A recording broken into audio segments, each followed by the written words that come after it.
G'day. It's about time we talked about this incident in the Palisades, LA County, where it is reported that a drone and a water tanker aircraft have collided, putting the water tanker out of commission. Now, this is something we need to look at pretty closely because I've read every report I can find on the situation, and only one report suggests that a drone was recovered. And that report also said that the drone had impacted the nose of the aircraft when we know it impacted the leading edge of the wing. So I don't think you can give much veracity to that report. So all the other reports simply show a hole in the wing.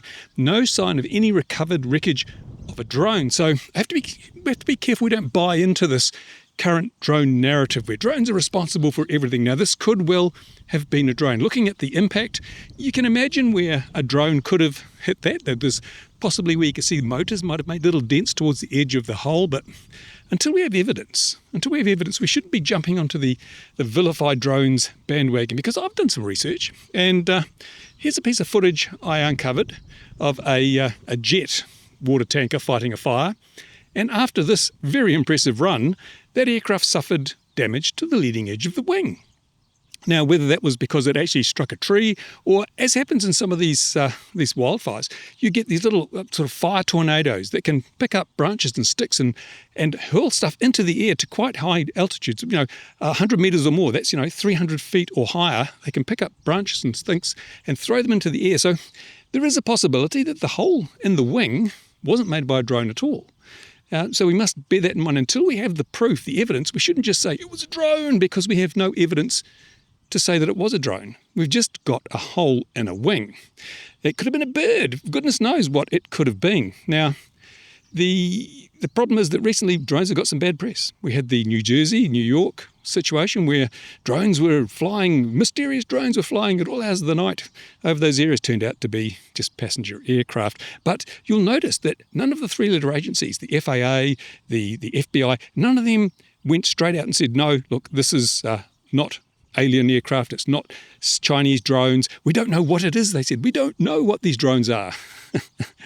Which to me indicates that I wonder if the certain agencies within the US government are trying to stir up this anti-drone sentiment for some reason or another, perhaps to exert more control over the recreational use of drones. We know that the people with not the highest IQs in the country are saying the future is air taxis and drone delivery. We need to clear the space for all those. So maybe it's part of a bigger plan where there are commercial interests who want drones, recreational drone use, to be vilified so they can get rid of us from this airspace. Now, as I say, it could have been a drone. I'm not dismissing that possibility, just as it could have been a bird, it could have been a branch hurled into the air by a fire tornado. It could have just been one of those things. So, but what I say is the media's rushed out and said it's a drone. And just to let you know, the reports I have read have been consistent in so much as the pilots on the aircraft didn't even know they'd struck anything until the aircraft landed and the damage was noticed. So they didn't see a drone. It's not like the pilot said, we hit a drone. No. The only people who have said a drone was involved are people after the event who saw a hole and figured it must be a drone. Unless we do have some drone remnants, some damage of bits of drone stuck in the wing, but I've seen no evidence. You think they would be very quick to publish pictures of any kind of proof that they had that this was a drone, but I've seen nothing yet. It may come, but at this stage, absolutely nothing. So, yeah, we as a group shouldn't be buying into this. Now, the other side of this is, what the hell happened to remote ID? I mean, isn't this exactly what remote ID was designed to do? To detect drones flown in the wrong places and allow authorities to locate the operators and get them to bring the drones down. Now, I saw a posting on X from someone who was involved in this, and they said, yes, unauthorized drone flights had been detected and had been brought down. But the picture that was included in that posting wasn't remote ID, it was an Aeroscope, a DJI Aeroscope. So why the hell do we need remote ID if we're going to be using Aeroscope instead? And let's be totally honest, if there was a drone involved in this, if there are, and it appears there have been unauthorized drone flights, these are not, keen hobbyists. These are idiots. People whose IQ is dwarfed by their shoe size. These are not the hobby as we know it. These are people that are complete morons, and no rules or regulations are going to change what they do because they probably can't even read. So they go out and they get their drone from Walmart and decide to go and get pictures of the of the fires, well, if we as a hobby allow this to reflect badly on us, it's our own fault. We must be sure we don't buy into this. It was a drone without any evidence. There's no evidence. Not one piece of published evidence proves a drone was involved. Remember all these reports where we've had people who, airline pilots that reckon they hit a drone on approach to, was it Heathrow?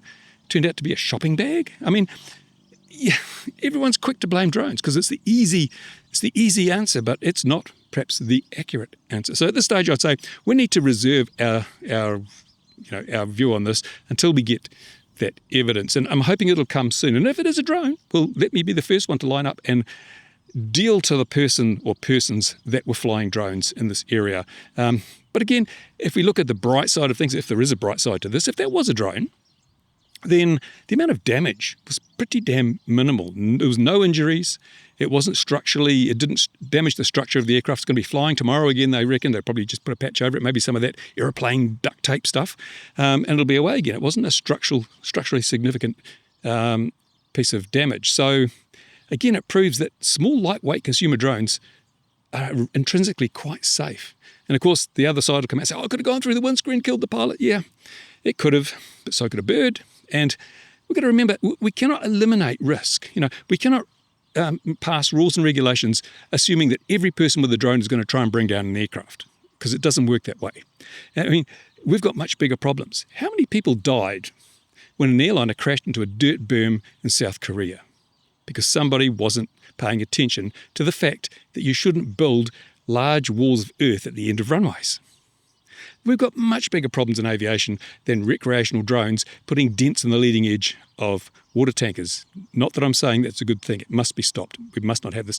If there are temporary flight restrictions, they should be very carefully monitored. But that's what remote ID was for.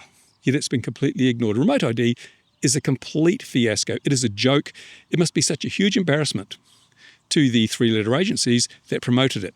Department of Homeland Security, the FAA, Commercial Drone Alliance. Oh, well, we've got to have remote ID. And nobody is using it. So why is the hobby, and I'm talking about the model aircraft hobby and sensible recreational camera drone operators, why are they burdened with the cost of equipping, in the case of camera drones, legacy drones with remote ID modules, in the case of model aircraft, remote ID modules? Why is this cost, this imposition being put on this community when the benefits that were claimed for it appear to be non-existent in reality? That that's not being used. If they want to detect drones, they just get Aeroscope out. It's got much greater range and it gives them even more information than remote ID can do. So I don't know. We need to start pushing back, people. We need to start pushing back instead of just, taking everything that's thrown at us. If we don't, well, those air taxis and those delivery drones will own the 0 to 400-foot airspace, and our activities will be nothing but a memory from the dim distance past. So there you go. That's my little video for today. I'll keep you up to date on what's happening with this as soon as I find out more information, but really it's another remote ID fiasco. Thanks for watching. Thanks to the people on Patreon who make it possible for me to make these videos. And now I will get on with getting on. Bye for now.